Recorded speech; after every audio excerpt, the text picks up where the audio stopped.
നല്ലൊരു ജോലി വാങ്ങിക്കൊടുത്ത് സ്വന്തം പെങ്ങളെ പോലെ സംരക്ഷിക്കാമെന്നായിരുന്നു. സാറിന്റെ വീട്ടിലെ കരിയും പുകയും കൊണ്ട് എല്ലും മുറിയെ പണിയെടുത്തിട്ട് തന്നെയാ എന്റെ അമ്മ എന്നെ വളർത്തിയത്. ഒരു ബാല്യക്കാരിയുടെ കൂലിക്കണക്ക് പറഞ്ഞാ കുറെ കാശ് ഇങ്ങോട്ട് തരാനുണ്ടാവും. ഞാഞ്ഞൂളിനും പത്തി കൊള്ളാം. നീയൊക്കെ മാനം മര്യാദയായിട്ട് ജീവിക്കുന്ന എനിക്കൊന്ന് കാണണം.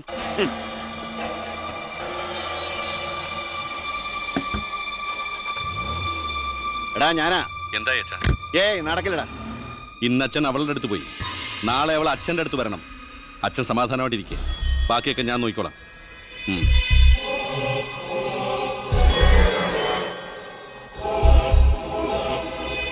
ഞാനാ. പേര് ശാരിക.